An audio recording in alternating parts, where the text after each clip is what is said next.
Before we can start this procedure of PCR, we have to do some homework. In order to amplify any DNA segment using a set of primers, we have to find out the temperatures. We have to work to find out the number of cycles required. This is referred as programming of PCR. PCR consists of three elements. Denaturation, that is the separation of double-stranded DNA. The two strands of DNA, they get separate. After the separation or denaturation, the second step is attachment of the primers, which is called as annealing, to the single-stranded DNA. The attachment of primers is crucial for the third step, which is extension. Once the required primers they attach to the template strand, then the extension is possible and amplification can be seen. Denaturation is achieved in PCR through temperature. What is the length of the DNA? What is the base composition of the DNA under investigation matters a lot. The temperature, the denaturation temperature, is determined by GC contents of the DNA, that is guanosine and cytosine. Higher is the GC content, higher will be the denaturation temperature. This is because of the reason that G and C, they are base pairing through 3 hydrogen bonds.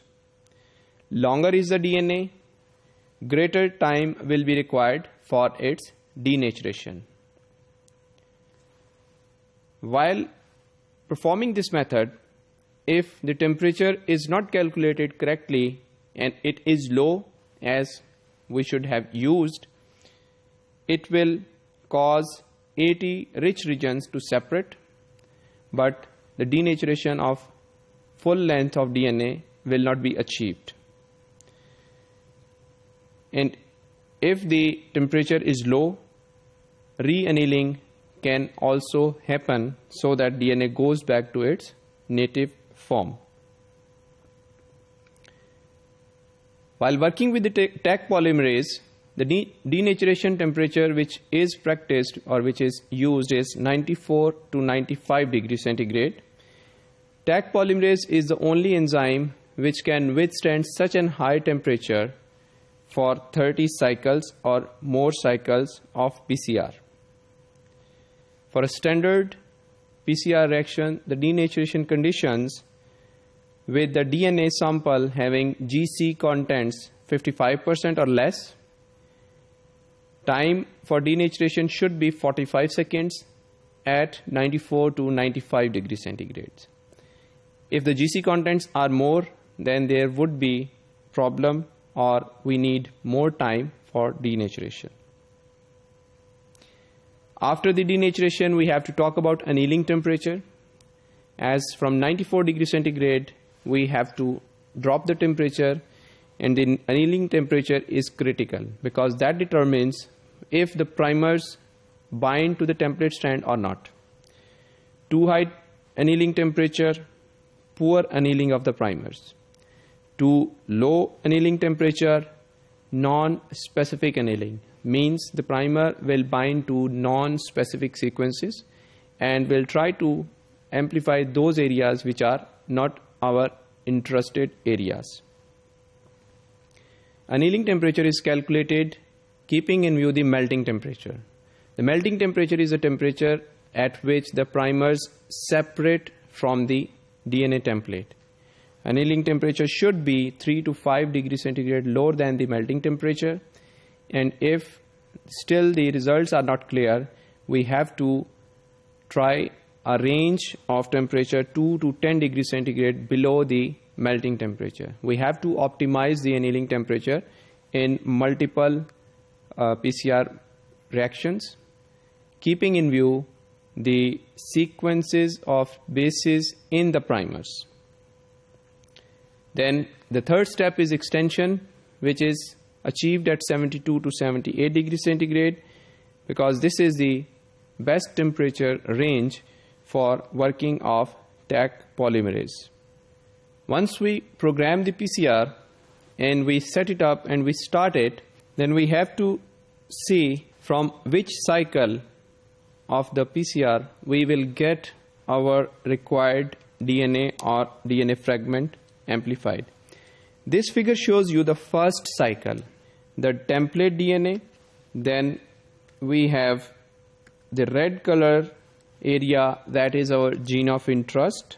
This portion is going to be amplified because we have designed our oligonucleotide primers keeping in mind the boundaries of this gene.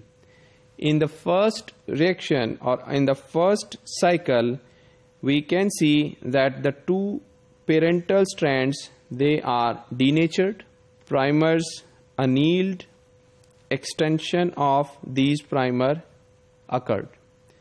But towards the end of first cycle, the DNA will keep on extending because we already have the template available. By the time the second cycle is going to start, by increase in temperature, these two daughter molecule or newly synthesized DNA molecules, they are going to denature again. Now look at this picture. This is the first molecule, this one is the second molecule. Again, denaturation is going to happen. This is the parental strand here, this is the parental strand here, and the new strands are synthesized. In this picture, you can see still one of the strands is longer than the originally required DNA fragment.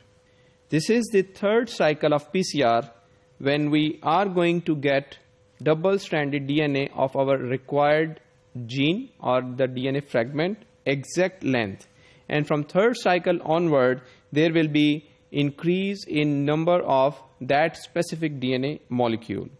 Taq polymerase works better and the best at 72 to 78 degrees centigrade. This is the temperature range where we can optimize it to get the good amplification. The polymerization rate of nucleotides is 2000 nucleotides per minute under these conditions at this temperature.